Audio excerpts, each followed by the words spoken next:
किसी भी अद्भुत दुनिया में रोमांचक यात्रा का आनंद लेते हुए हम एक नई कहानी गढ़ते हैं। कहानी का शीर्षक रहस्यमय द्वीप की खोज। बहुत समय पहले की बात है। एक छोटे से गांव में अर्जुन नाम का एक युवक रहता था। अर्जुन स्वभाव से बहुत ही साहसी और जिज्ञासु था। उसे नई नई जगहों की खोज करने और पुरानी कहानियों को सजीव करने का शौक था। गांव के बुजुर्ग अक्सर समुद्र पार एक रहस्यमय द्वीप की कहानी सुनाया करते थे। कहा जाता था कि उस द्वीप पर समय ठहरा हुआ है और वहां अपार खजाना छिपा हुआ है। मगर आज तक कोई भी उस द्वीप को खोजकर वापस नहीं आ पाया था। अर्जुन का मन उस द्वीप की कहानी सुनकर सदा बेचैन हो उठता था। वह हमेशा सोचता, क्या सच में ऐसा कोई द्वीप हो सकता है? उसकी जिज्ञासा इतनी बढ़ गई थी कि उसने ठान लिया कि वह स्वयं उस द्वीप की खोज करेगा। गांव के कई लोग उसे रोकने की कोशिश करते, क्योंकि वे उस द्वीप की खतरनाक रहस्यों से परिचित थे, लेकिन अर्जुन को कोई भी नहीं रोक पाया। समुद्री यात्रा की शुरुआत। एक दिन अर्जुन ने अपनी छोटी सी नाव तैयार की, कुछ आवश्यक सामान लिया और निकल पड़ा समुद्र की अनंत गहराइयों की ओर। उसका दिल उत्साह और रोमांच से भरा हुआ था। जब उसने समुद्र के विशाल नीले पानी में कदम रखा तो उसकी आंखों में चमक थी। हवा में एक अजीब सी ताजगी थी, जैसे कि वह खुद अर्जुन के साहसिक अभियान का स्वागत कर रही हो। कई दिन बीत गए। अर्जुन ने अनगिनत लहरों को पार किया, परंतु द्वीप का कोई निशान नहीं मिला। वह थका नहीं था, क्योंकि उसके भीतर एक अनजानी ऊर्जा का संचार हो रहा था।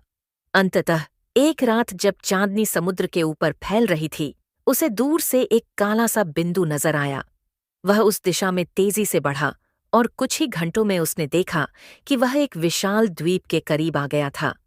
यह वही रहस्यमय द्वीप था जिसके बारे में गांव में कहानियां सुनाई जाती थीं। अर्जुन द्वीप पर उतरा। द्वीप पूरी तरह से शांत था, जैसे कि वहां कोई जीवन ही नहीं था। चारों ओर घने जंगल थे, जिनसे रहस्यमय आवाजें आ रही थीं।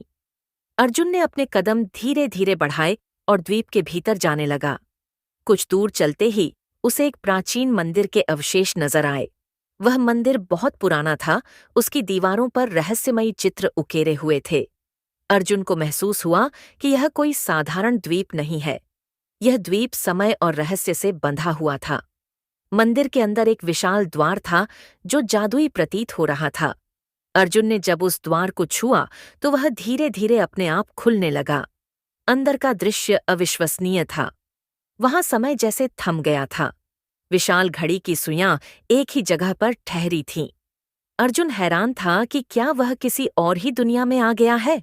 जैसे ही अर्जुन ने मंदिर के अंदर कदम रखा, उसे अपने चारों ओर अजीब सी ऊर्जा का अनुभव हुआ। द्वीप के भीतर एक और दुनिया बसी हुई थी, जो इस भौतिक दुनिया से अलग थी।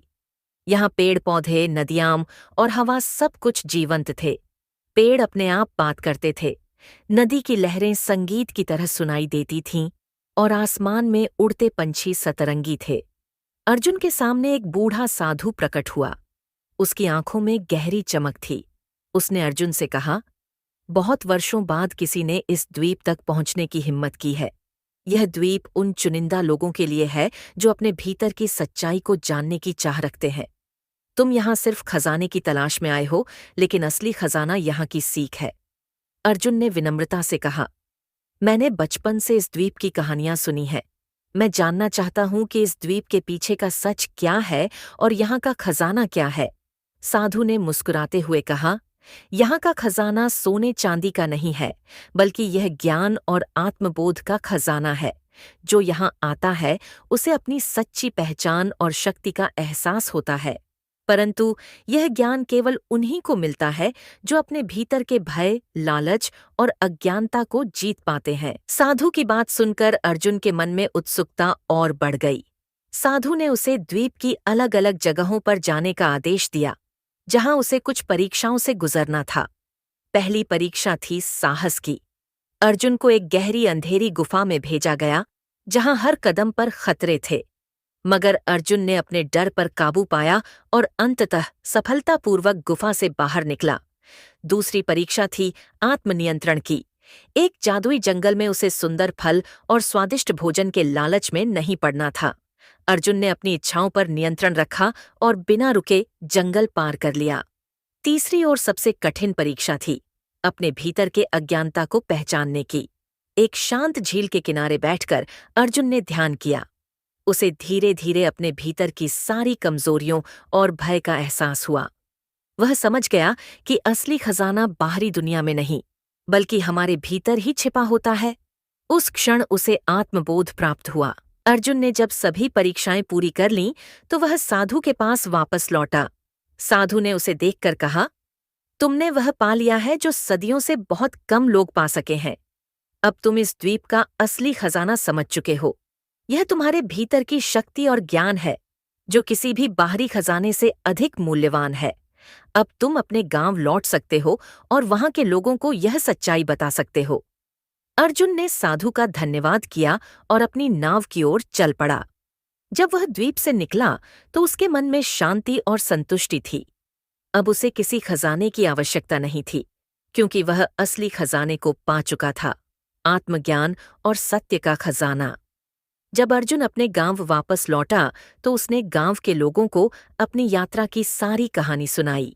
गांव के लोग उसकी साहसिक यात्रा से प्रेरित हुए और अर्जुन को अब एक नया आदर्श माना जाने लगा।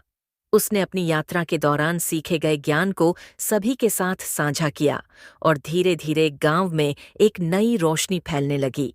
इस तरह अर्जुन ने न केवल एक रहस्यमय द्वीप की खोज की, बल्कि अपने भीतर छिपे हुए असली खजाने को भी पा लिया। यह कहानी हमें सिखाती है कि असली खजाना बाहरी दुनिया में नहीं, बल्कि हमारे भीतर छिपा होता है। हमें बस अपनी कमजोरियों और अज्ञानता को पहचान कर उस तक पहुंचने का साहस करना होता है।